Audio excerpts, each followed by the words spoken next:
Hey, what's going on, guys? Kilson here, and I wanted to show you my Master Mode Trial of the Sword. 3 hearts, no damage, no buffs, run. So here we go. I'm going to be giving you instructions as I go along. It's kind of like a little tutorial of what I'm doing. And I tried to do this as fast as possible, so I've got my time to around 20 minutes right now.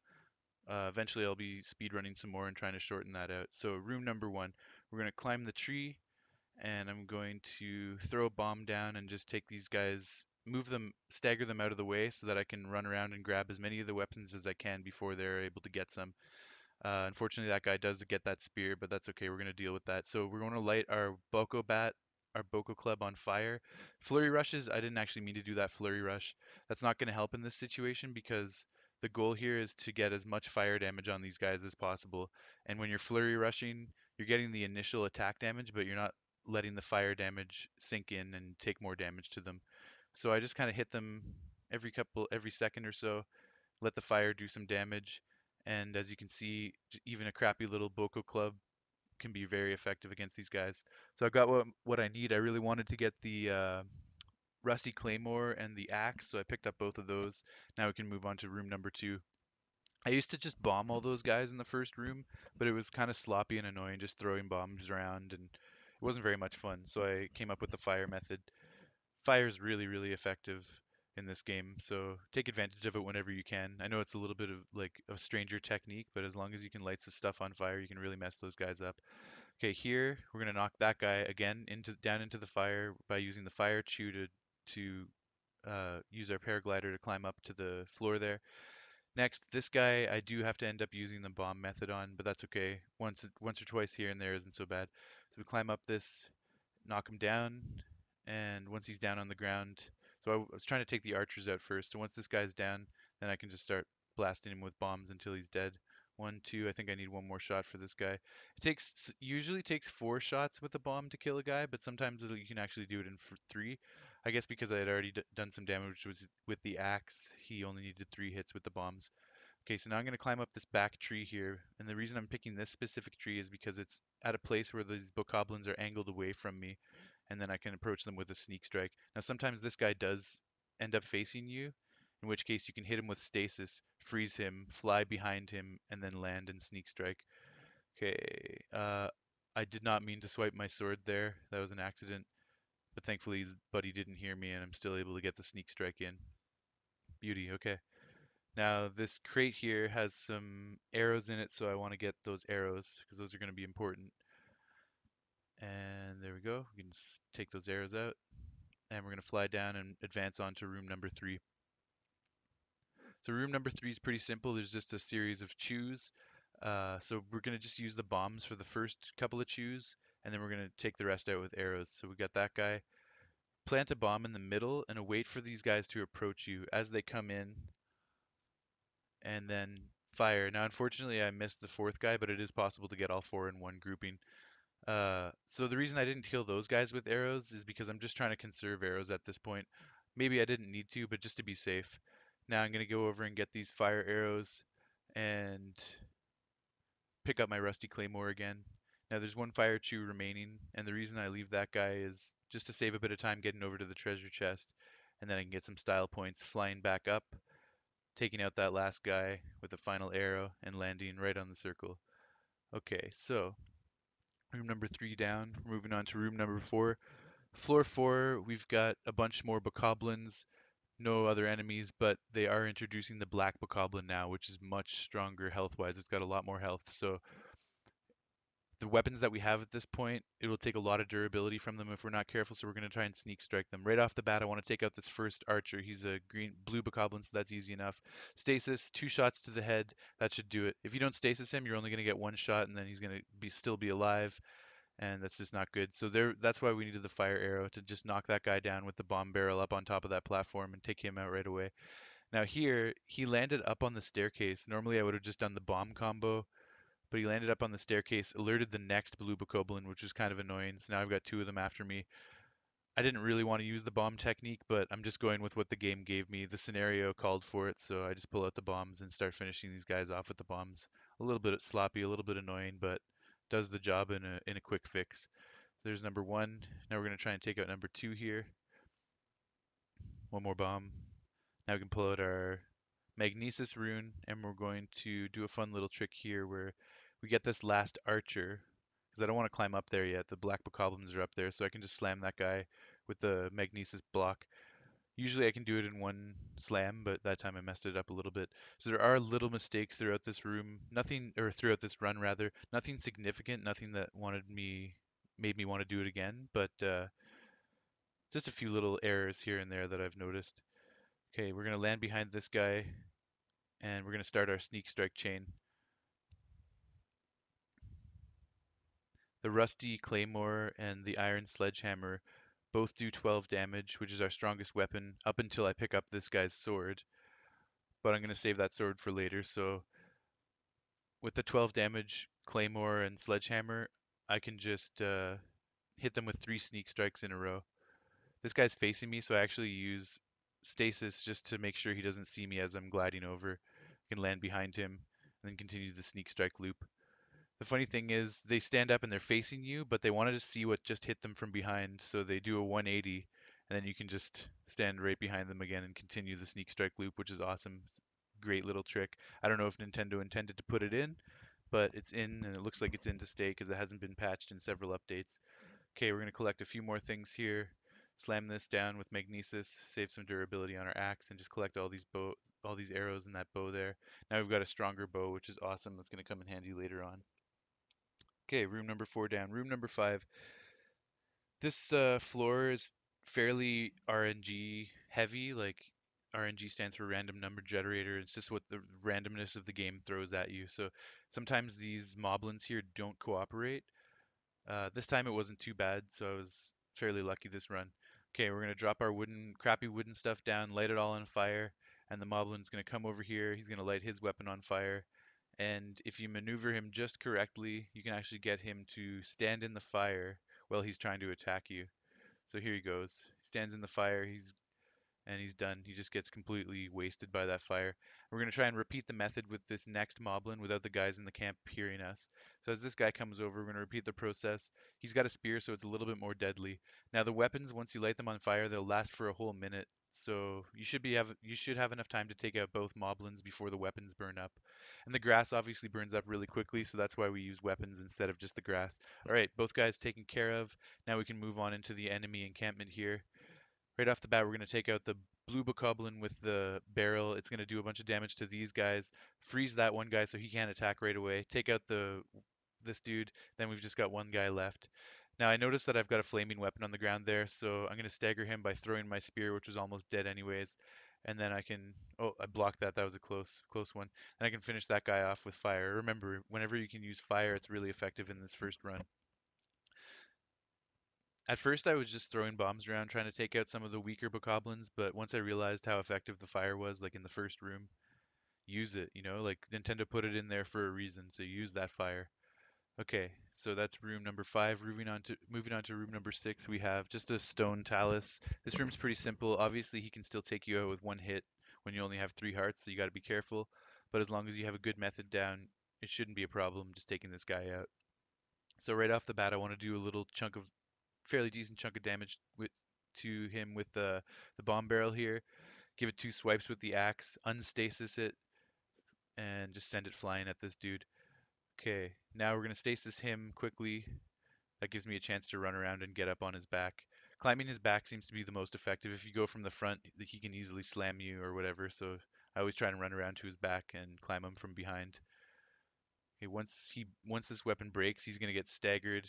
Get an extra arrow shot in there just for fun. Now let my stamina recharge by walking back, climb up again. Now with my stamina recovered, I can pull out another spiked Bokobat and just repeat the process. Spin to win all day against this Talus. And I didn't quite get him, but I got most damage away, so I'm going to just finish it off with 1, 2, and 3 arrows, and there we go. Yeah, room number 6 is actually kind of like a nice little sigh of relief after the craziness of the last 2 rooms. Now we can move on to room number 7, which is obviously even bigger relief. It's the rest room, and there's no enemies in here. We've got a fairy, we've got a bunch of food, a cooking pot, and some weapons. I don't need any of the food or the cooking pot or the fairy because I'm not actually trying to take any damage this run. Okay, our boxes are open, and we're gonna get our arrows there. We're gonna get the two weapons from the treasure chest, and we're gonna continue on to room number 7. Sorry, room number 8 actually. This is room number 7. Again, screw the fairy, we don't need him. In room number 8, we've got 4 Lizalfos and an electric chew. Now, this is one of the most difficult parts because there are 2 Lizalfos together in a group. So, anytime you have to face more than one enemy at a time with 3 hearts, you're really risking getting killed. So, just get all my weapons out that I need. Climb up to the top of this rock, and this is how we're going to deal with these 2 guys at once. Jump off. Unfortunately, I didn't line up the shot correctly, so I'm not hitting his head. I'm not getting the headshots that I want to, but I'm still doing some fire damage and some good arrow damage against him. Now I'm gonna hit the electric chew. That gives me a chance because they're stunned. I can run in, get my spin to win going, add fire to the Boko Bat with the campfire, take out the first guy, and now I can go in for the second guy because he's isolated. And I'll just pull out the Serpentine Spear, stasis him, then I can get a couple good shots in. And I'm keeping him up against the wall so that once I hit him with a spear combo, he's not going to go flying away. That's obviously a big disadvantage in Master Mode when enemies regenerate health and you get them with a weapon combo and they go flying away and then they just start regenerating their health. So again, here I don't want to get this guy to go flying away because he's surrounded by water. So if he goes into the water, he's not going to drown. He's just going to attack me from the water. So I don't get the combo until the very end when I'm ready to kill him. Otherwise, I just keep hitting him with one hit at a time, staggering him. This guy I'm going to go in, take him with a shot, stasis him, pull out my spear again. I accidentally used a hit with the sword, which unfortunately loses me a bit of time. And by the time he's unstasised, he still needs one hit. If I had got him right away with the spear several times, he wouldn't have needed that final hit. So that was a slight mistake, but we still got the job done. Still haven't taken in any damage. Now we can move on to room number 9. Room number 9, we got 2 Octo Rocks and Lightning Whiz Robe. So they're pretty easy to deal with. Just go to the right, take out the first Octo Rock quickly. This is probably the sloppiest moment of my whole run. I was trying to get this guy in one hit, but I just hit his tuft accidentally. But that's okay. I do get him eventually. The Wizrobe knows this is him. I fall into the water. Really sloppy. Still don't get him. I get his tuft again. Missed this shot too. Finally, with the third shot, I got him. Okay, so just ignore that. That was crap. Okay, jumping up onto the rock. We're going to keep our run going because it actually was a really solid run. And I'm going to get his attention, draw him a little bit closer to me so it's easier to get him with the arrows. Once he gets closer, I'm going to jump off, go into slow motion, hit him with a barrage of arrows in the face, as many as I can before I run out of stamina. My bow is about to break, so I want to change bows so that I can keep the combo going. And once you land, I landed in the water, and then we're going to stasis him here, and we're going to just hit him with the spear as much as we can, as many hits as we can get in before he gets unstasised. So I don't want to have him over the water. Usually I want to try and keep him over land. I messed that up, but that's okay because he only needed one more hit, so I was able to quickly take him out with the arrow and finish it off. Okay, so now room number 10. This is widely regarded as the most difficult room in all of the trials. However, I've got a really great method down, so it's not too tough for me anymore. Um, the most important thing is to take out this first guy as quickly as possible because he has a horn and he'll blow it, alerting the other 2 guys. I missed the headshot there, which is kind of unfortunate, but I was still able to take him out without the other guys seeing me. It was kind of miraculous, actually. I missed a bunch of headshots, finally took him out, and that guy is just so dumb he didn't even see me. So then he goes back to his little hiding spot, and that's perfect because now I can go in and initiate my sneak strike loops. Now these guys are right around a whole bunch of water and there's 2 of them, so things can get really, really hairy if they get knocked into the water or if both of them are alerted at the same time. It's just a bad situation if you're trying to speed run or even if you're just trying to get through this run in general. You'll go through all your weapons trying to take these guys out in the water and they just won't die because they're too far away. You can use all the arrows in the world and you might barely kill one of them. Okay, so now we got this guy in a perfect position for a sneak strike loop and we just do what we did with the black bokoblins earlier in the game. We just do a 180, run around to his face. For some reason, he wants to know what just attacked him. He's not even paying attention to what's in his face. He does a 180, and then you can just continue the sneak strike loop. This guy, if you try to hit him right there, he's going to fall into the water, and then that's going to not be a good situation. So I'm going to distract him with an arrow. I'm going to pull up from behind this way. Now he's not at risk of falling in the water, so that's perfect. We can just do the same sneak strike loop with this guy. think it takes, what was it, 5 hits? One, two, three. Yeah, five. So that's number three. Here's number four. And as long as you get the sneak strike in right away before he starts looking around, it's not going to be a problem. You can just initiate the loop. Perfect. Okay. Moving on to room number 11 now of 12. There's 12 rooms in this initial trial.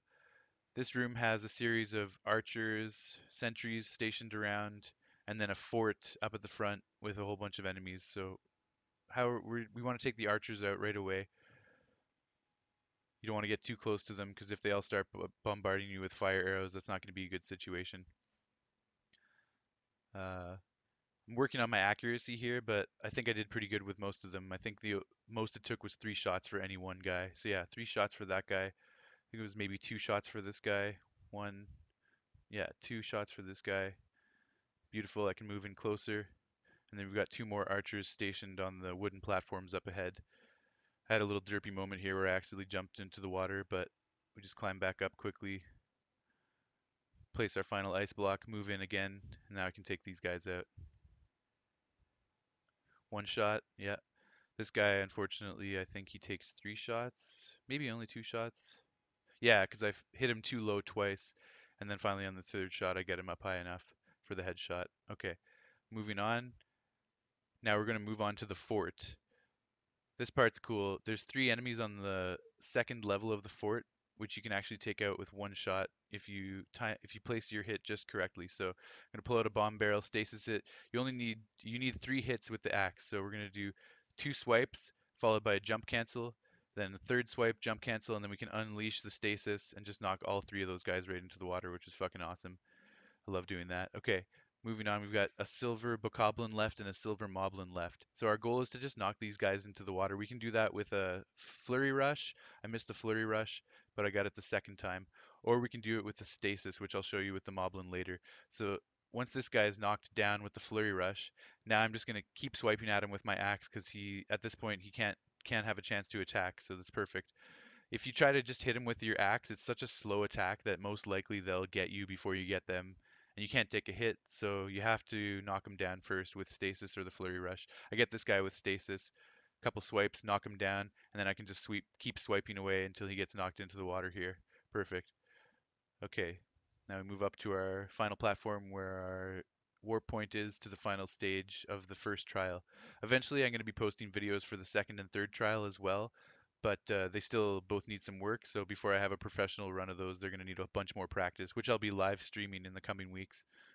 Okay, now our final room is just Hinox, pretty simple. Just keep bombarding this guy with everything you got. Don't let him get too close to you, and you're going to take care of business. He actually has metal leg braces, so if I had picked up the electric Wizrobe's weapon a few rooms ago, I could stun him by hitting his metal leg braces and electrocuting him. I didn't bother going for the Wizrobe's electric rod because I had knocked him into the water and it would have taken too long to go swim out and get it. So just to keep the run smooth and as fast as possible, I just decided to skip that part, which meant I couldn't electrocute this guy, but that's okay. We've got lots of weapons to take care of him. So as you can see, I'm sticking to the foot because if you get too close to him, you're just going to hit his metal leg braces with your weapons. They're going to lose durability and you're not going to do any damage to your opponent. Okay, now I'm going to freeze him with stasis, hit his eye again, knock him down, come in with a melee attack, and it's basically just rinse and repeat. You're going to do that over and over again. Give him everything you've got. You can get a few arrow blasts in the meantime. Back up so he can't hit you with an attack from close by. Even when his eye is closed, as long as you hit him directly in the middle, you can actually knock him down, which is awesome. Okay, keep sticking to my highest weapon that I have left and just give him a few more whacks. And I think we're almost at the point where I just start bombarding him by throwing all my weapons. I think this is going to be the last melee combo. Yeah, so rush in, hit his foot a bunch more with my weapon here. And now I'm not even going to go in for another melee combo. I'm just going to stagger him down and throw everything I've got at him. I don't have another fight after this, so it doesn't even matter. I can just throw every single one of my melee weapons at him until he's dead. 2 more should do it. And there it is. So there you have it, folks. That's how you can do Trial of the Sword on Master Mode with only 3 hearts, no buffs, so no extra stamina, no extra strength up or anything like that. and I didn't take any damage, and I did it in roughly 20 minutes. So there you go. That's my ultimate run so far. Hopefully I can do an even better run in the future, but I'm pretty happy with this one. And now we're in our final room with the Master Sword awaiting our arrival. Right on. All right, guys. Kilson out. Stay tuned for parts 2 and 3 in the coming weeks. I'll get them to you as soon as I can, and enjoy some of my other content on YouTube and Twitch in the meantime. Peace.